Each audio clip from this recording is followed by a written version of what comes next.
Selamat datang kembali di Laskar Film Channel, tempatnya alur cerita film. Masih dengan menceritakan film inspiratif, kali ini saya akan membawakan sebuah alur cerita yang bertema aksi, terutama menggunakan mobil untuk kejar-kejaran bahkan dengan helikopter. Namun aksi tersebut bukan tentang balapan, tetapi sekelompok orang yang merupakan anak buah dari salah satu petinggi polisi yang kotor, di mana mereka ingin melenyapkan mantan anggotanya karena berusaha membongkar kejahatannya selama ini. Tentu di dunia instansi tersebut tidak sebersih yang kita bayangkan, contohnya seperti beberapa peristiwa di dalam film ini. Selama 2 tahun, Areski menjadi buronan polisi Prancis, dan saat ini dia dibantu atasannya dahulu untuk bersembunyi di Jerman, dengan bayaran harus melakukan seluruh perintahnya. Saat ini dia di dalam kelompok dari orang yang bernama Yan, di mana pekerjaan ilegal darinya adalah sebagai kurir obat terlarang. Namun jangan khawatir, sebenarnya mereka semua adalah polisi Jerman yang kotor, sehingga seluruh rute perjalanannya dijamin aman. Tanpa curiga sedikit pun, ternyata mereka sudah melakukan sesuatu pada motor dari Areski, sehingga membuatnya terjatuh. Setelah mengetahui bahwa rem depannya sengaja dipotong, Areski langsung sadar bahwa dia sudah dijebak. Dia pun langsung bersembunyi, dan ketika mereka mencarinya, dia mengambil salah satu motor yang ada di sana. Sayangnya walaupun sudah memacunya dengan kencang, mereka bisa mendekat, bahkan hampir saja menjatuhkannya. Areski harus melakukan sesuatu untuk bisa kabur, yang tanpa sengaja melihat mobil melintas. Dia memanfaatkannya dengan mengagetkannya, sehingga musuhnya itu sampai menabrak mobil tersebut dan jatuh seketika. Dengan ini nyawa dari Areski masih bisa selamat, dan dia segera pergi ke rumahnya. Dalam 2 tahun pelariannya, Areski memiliki seorang kekasih, yang bahkan tidak mengetahui pekerjaan kotornya selama ini. Areski menyuruhnya pergi dari rumah ini dan berpisah, jika tidak ingin nyawanya dalam bahaya, karena beberapa orang sedang memburunya. Namun semua sudah terlambat, karena Yan dan anak buahnya sudah mengepungnya. Dia mengatakan jika perintah ini berasal dari Alexander, atasannya dahulu, sekaligus menyuruhnya mengambil seluruh uang milik Areski. Tetapi Areski yang cerdik sudah menyiapkan jebakan sejak lama, di mana ruangan tersebut langsung meledak seketika. Dia yang sudah siap bisa selamat, sehingga memiliki celah untuk melawan mereka semua. Jika dengan tangan kosong, Areski lebih hebat, berkat pengalamannya selama ini. Orang terakhir yang masih selamat adalah Yan, di mana Areski tidak ingin membunuhnya, asalkan Yan mau berbohong pada Alexander, dan mengatakan bahwa targetnya tersebut sudah mati di tangannya. Dengan ini Areski memiliki waktu untuk mempersiapkan diri, tak lain yaitu untuk menghilangkan jejak. Dia kemudian kembali ke negara asalnya yaitu Prancis, dan langkah pertamanya yaitu untuk membeli mobil di tempat rongsokan. Tanpa sengaja dia melihat gantungan kunci milik rekannya dahulu yang sudah meninggal, dan berniat untuk membawanya. Sebelum menghilang, dia ingin membawa istri dan anaknya, yang 2 tahun lalu dia tinggalkan di negaranya ini. Di tempat lain, yaitu perbatasan antara Prancis dan Spanyol, polisi kedua belah pihak ingin saling menukar sandera. Komandan dari polisi Prancis tersebut adalah Alexander Reyes, mantan atasan dari Areski yang juga sedang memburunya. Tidak banyak orang luar mengetahui bahwa dia adalah polisi kotor, dan menjadi otak dari jaringan penyelundupan obat-obat terlarang di negara tetangganya. Namun sebagai petinggi, dia juga memiliki kewajiban menyelamatkan anggota polisi lainnya yang bernama Lino, yang saat ini ditangkap polisi Spanyol. Pertukaran ini terjadi secara rahasia, agar tidak menimbulkan gejolak politik. Walaupun Lino dari divisi yang berbeda, ternyata dia pun mengetahui kejahatan dari Alexander selama ini. Sayangnya sistem di kepolisian juga sudah dia kendalikan, sehingga untuk membongkarnya bisa dikatakan mustahil. Alexander bisa dikatakan sebagai orang yang kejam dan tidak ingin rugi. Setelah pertukaran itu, dia diam-diam menyuruh anak buahnya yang bernama Yuri untuk menyergap polisi dari Spanyol sebelumnya, dan membunuh mereka semua. Kematian itu bisa mereka rekayasa sebagai kecelakaan, sehingga tidak menimbulkan kecurigaan dari pihak yang nanti menemukannya. Beginilah cara kerja dari Alexander, sehingga membuatnya ditakuti baik oleh polisi maupun kelompok di dunia hitam. Prestasinya diakui oleh para komisioner di kepolisian, sehingga mereka menunjuknya menjadi komandan Satres Narkoba. Hal inilah yang diincar oleh Alexander, karena sebagai kepala, dia bisa semakin leluasa mengedarkan barang terlarangnya. Hanya satu kapten yang menolaknya, yaitu Kapten Moss. Dialah pemimpin divisi yang masih menjalankan perannya menjadi polisi sebagaimana mestinya, yang tentu mengetahui kejahatan dari Alexander, tetapi kekurangan bukti untuk membawanya ke pengadilan. Apalagi Alexander sangat dekat dengan para komisioner, sehingga perlakuan khusus sering dia dapatkan. Tiba-tiba, anak buah darinya yaitu Yuri datang ke sana. Dia memberitahu, jika orang suruhannya yang ditugaskan untuk melenyapkan Areski tidak mengambil bonus bayarannya. Curiga dengan itu, Yuri menduga jika targetnya itu masih hidup, sehingga dia sendiri yang akan mencarinya. Namun Alexander sepertinya tidak suka, bukan karena masalah Areski, tetapi sikap dari Yuri yang bahkan mendahului perintahnya. Di lain tempat, saat ini Lino sedang menunggu jemputan dari rekannya di kepolisian, bernama Julia. Dahulu mereka bertugas di divisi yang sama, sehingga menjadi dekat. Julia selalu membantunya ketika kesulitan, bahkan khawatir dengannya karena lama menghilang, yang ternyata ditangkap oleh polisi Spanyol karena menyamar. Untuk sekarang, Lino diantarkan sampai rumahnya yang lama tidak dihuni, dan merapikan semuanya. Di sana akhirnya dia teringat, oleh masa lalu kelam yang membuat divisinya 2 tahun lalu dibubarkan. Dahulu kepala timnya yang bernama Karas, sedang merekrut beberapa orang yang dipercaya, untuk bergabung ke divisinya. Salah satunya adalah Areski, karena kemampuannya. Tujuan divisi ini adalah menghentikan penyelundupan narkoba antar Prancis dan Spanyol, di mana hal itu akan mengusik Alexander. Sialnya, selama ini Areski ternyata sudah bekerja dengan Alexander, sehingga info ini langsung diberitahukan padanya. Sebenarnya Areski berniat menjadi mata-mata di sana, dan membocorkan seluruh aktivitasnya, tanpa menimbulkan korban jiwa. Tetapi Alexander yang kejam tidak ingin bersikap lunak, dan memaksa Areski menjalankan perintahnya, yaitu melenyapkan Karas. Hari eksekusi itu terjadi, tepat ketika Lino ada di sampingnya, yang untungnya berhasil melarikan diri. Areski terpaksa melakukan ini semua, padahal dia juga sudah menganggap Karas yang merupakan pemilik gantungan kunci sebelumnya, sebagai sahabatnya. Kembali ke masa sekarang, Lino mengunjungi sebuah bengkel yang direkomendasikan Julia. Bengkel itu sudah lama bekerja sama dengan polisi, dengan memodif segala kendaraan yang ada. Dahulu mobil milik Lino selama misi, juga dibawa ke tempat ini, di mana pemiliknya yang bernama Sarah sudah membuangnya karena sudah hancur. Oleh karena itu dia menyarankannya memilih mobil baru ini, yang tentu lebih cepat dan gesit daripada sebelumnya. Namun Lino ingin tetap melihat mobil lamanya, sehingga mau tidak mau Sarah membawanya ke tempat rongsokan di mana mobilnya berada. Mengira bisa diperbaiki, ternyata benar, kerusakannya memang sudah terlalu parah. Dan seperti sebuah takdir, ternyata disinilah tempat di mana Areski membeli mobil sebelumnya, dan membawa gantungan kunci milik Karas. Tentu saja Lino langsung bisa menebaknya, dan tanpa pikir panjang bergegas untuk mencarinya. Dengan meninggalkan Sarah di sana, dia langsung memberitahu Julia jika buronannya yaitu Areski sudah ditemukan. Saat ini Areski sudah menghubungi istrinya yang bernama Stella, yang selama 2 tahun tidak ditemuinya karena terpaksa. Di sana Areski ingin mengajak Stella dan anaknya untuk pergi bersamanya, karena dirinya sudah tidak aman lagi. Namun Stella menolak, dan dia memohon pada Areski untuk menyerahkan diri pada polisi, karena sudah membunuh Karas. Sialnya pembicaraan itu terganggu, karena Yuri sudah menemukannya. Tidak ingin istrinya dalam bahaya, Areski menggiring musuhnya itu untuk menjauh. Dan karena ban mobilnya sudah bocor, dia langsung pergi, yang untungnya terdapat rem tepat di sampingnya. Yuri pun menyadarinya, dan bergegas mengejarnya dari belakang. Walaupun di dalamnya banyak penumpang, dia tidak peduli, karena yang terpenting adalah targetnya itu dapat dilenyapkan. Pertarungan tidak bisa dihindari lagi, di mana Yuri sudah mengeluarkan pisau untuk bisa menusuknya. Kabar keributan itu langsung sampai pada polisi, dan Lino menyadari bahwa orang tersebut pastilah Areski. Setelah melihat mobilnya yang ditinggalkan, dia langsung mengejar tram yang membawanya. Di dalamnya, mereka berdua masih bertarung, yang kini membuat seluruh penumpangnya ketakutan. Bahkan setelah pisaunya disingkirkan, Yuri langsung mengeluarkan pistol untuk kembali menyerangnya.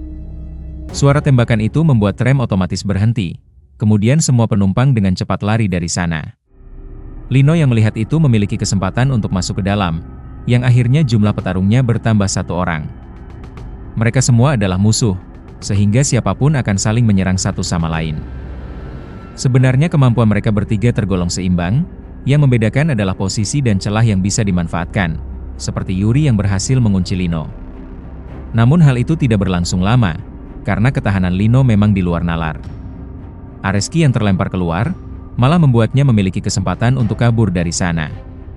Berniat mengambil paksa salah satu mobil, polisi yang datang terjatuh karena tidak siap, sehingga motornya langsung dibawa Areski untuk pergi. Lino terlambat menyadarinya, kemudian kembali mengejar menggunakan mobil sebelumnya. Sedangkan untuk Yuri, walaupun gagal melenyapkan Areski, setidaknya dia berhasil membawa seluruh uang yang tadi ditinggalkan. Info Areski yang melarikan diri sudah diketahui para polisi, termasuk Julia, yang langsung ikut mengejarnya. Yang terdekat adalah Lino, sehingga dia tidak boleh kehilangan pandangan dari targetnya tersebut. Areski mencoba untuk melewati taman kota yang banyak orang, sehingga membuat Lino kesulitan mendekat. Kesempatan ini dimanfaatkannya untuk mencari jalan keluar dari sana, yang akhirnya berhasil. Lino yang menggunakan mobil kesulitan melewatinya, sehingga dia dengan sabar menunggu celah yang ada. Untungnya pagar di depannya ada yang terbuka, sehingga mobilnya bisa melompat tepat di belakangnya. Di tempat lain Julia terus menambah kecepatannya, dan dia semakin mendekat. Lino yang masih mengejar targetnya, kini mendapatkan bantuan, yaitu Julia yang sudah muncul di samping mereka. Dengan 2 mobil yang mengejar, Areski harus menemukan cara untuk menghalangi mereka.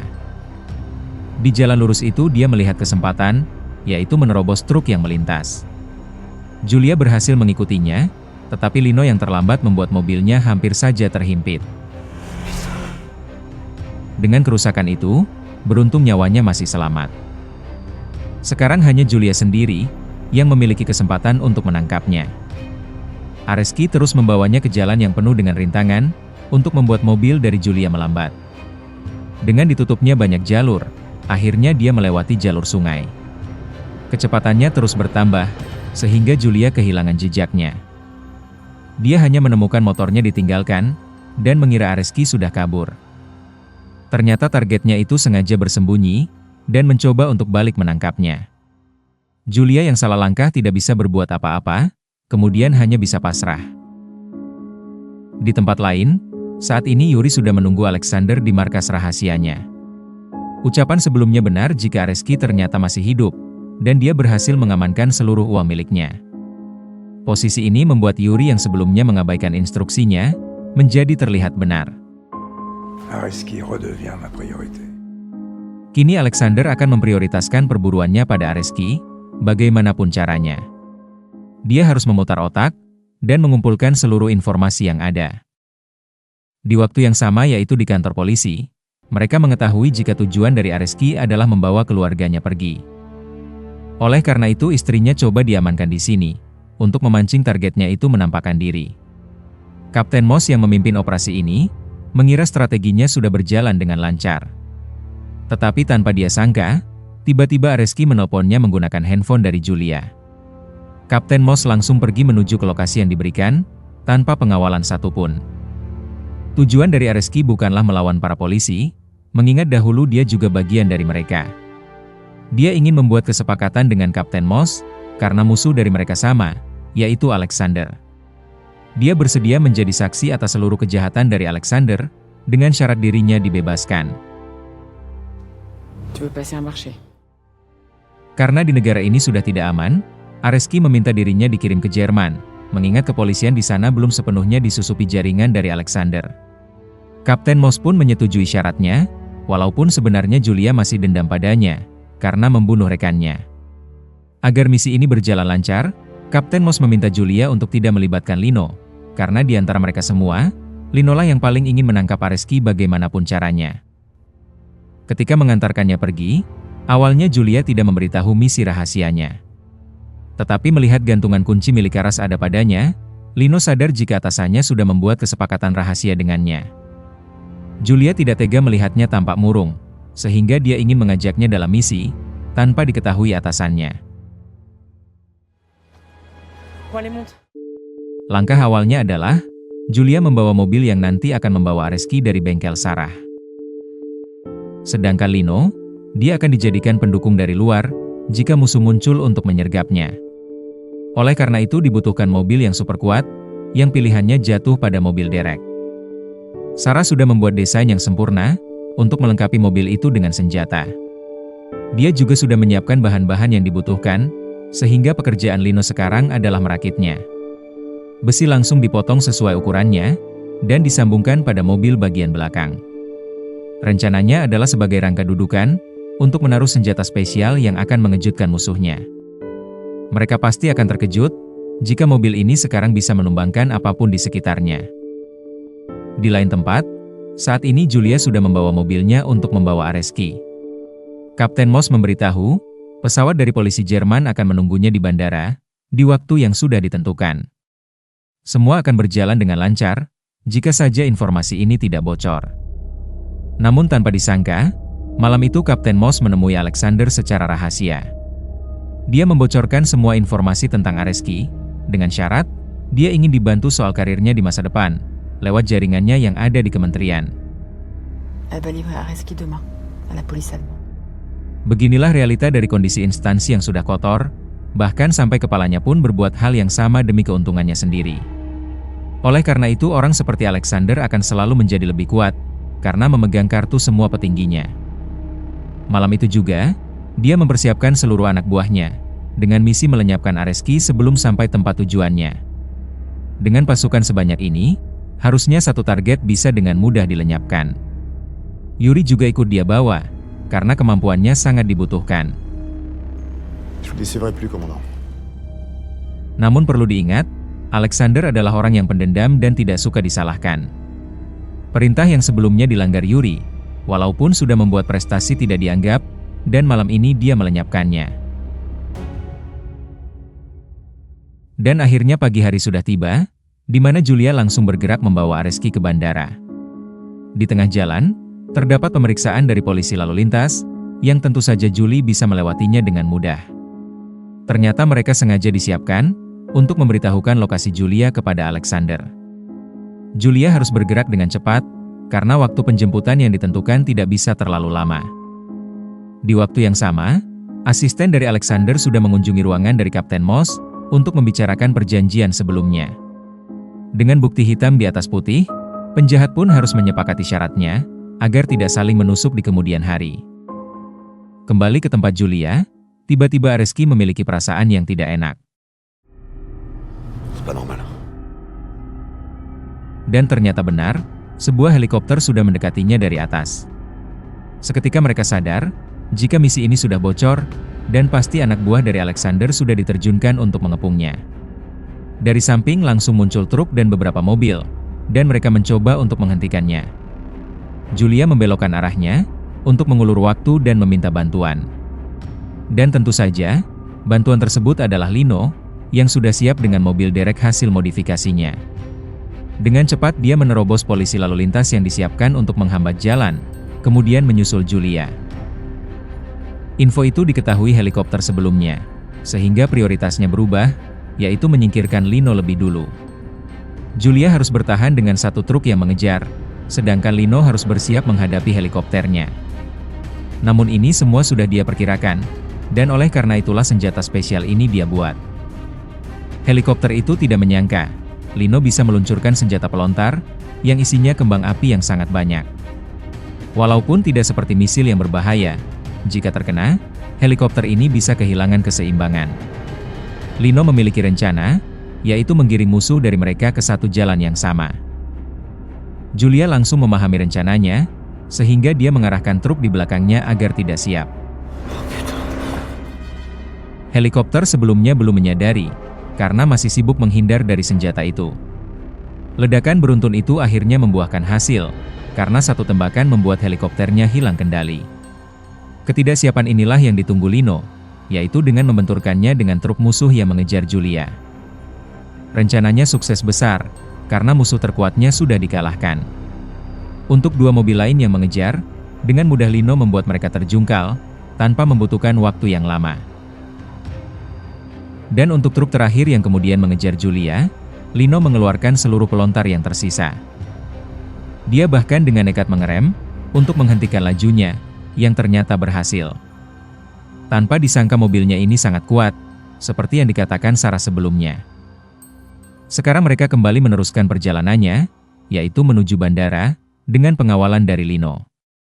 Pesawat dari polisi Jerman sudah di sana, namun Lino merasa curiga dan memeriksanya. Ternyata mereka semua sudah dilenyapkan oleh Alexander, yang sudah menunggunya. Anak buah lainnya juga sudah mengepungnya, sehingga Lino dan lainnya tidak bisa berbuat apa-apa. Mau tidak mau Julia membuka mobilnya, dan menyerahkan Areski, target dari musuhnya tersebut. Salut Areski.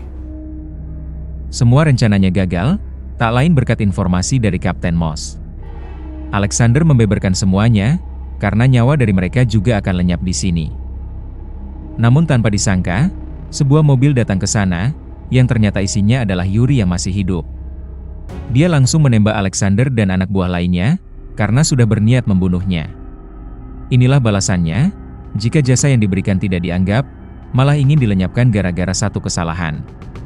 Yuri langsung pergi karena dendamnya sudah terpenuhi, sedangkan Areski mencoba kabur setelah melihat kesempatan.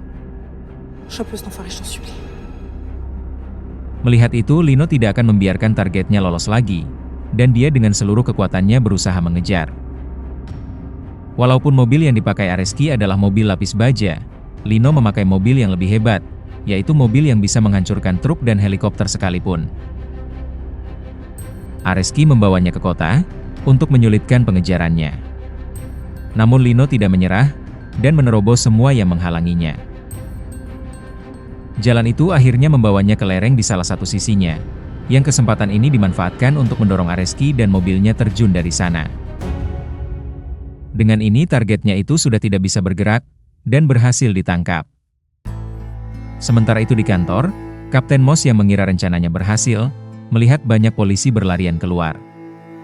Julia dan Lino yang dia kira mati berhasil kembali ke sana, sambil membawa Areski. Ditambah Alexander yang sudah tidak ada lagi, perjanjian dari Kapten Moss gagal seketika.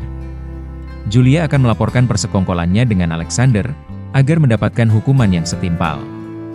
Dan untuk asisten dari Alexander, Yuri juga sudah menunggunya, dan ikut dia lenyapkan. Saat ini, Areski akan dijatuhi hukuman sesuai kejahatannya. Walaupun berat, inilah konsekuensi yang harus dia jalani. Sedangkan Lino, dia sangat berterima kasih pada Sarah, karena berkat mobil derek miliknya, misi ini berhasil terselesaikan. Sekarang mereka bisa beristirahat, dan film pun berakhir sampai di sini. Di dunia nyata ini, kepercayaan adalah sesuatu yang langka dan mahal harganya. Semua bisa melanggarnya, baik itu bawahan, maupun atasan sekalipun untuk keuntungan pribadi. Apabila sebuah instansi sudah kotor dari bawah sampai atas, ini bukan lagi kesalahan, tetapi sebuah kegagalan. Dan untuk memperbaikinya, saya pun juga tidak mengetahuinya. Apabila ada dari kalian yang menemukan jawabannya, silahkan tulis di kolom komentar. Semoga penonton sekalian menikmatinya. Dan tak lupa bantuannya untuk komen sebanyak-banyaknya. Like, share, subscribe channel ini, dan tekan tombol loncengnya. Karena hanya dengan kalian, channel ini bisa berkembang. Sekian dan terima kasih, sampai jumpa di film menarik berikutnya.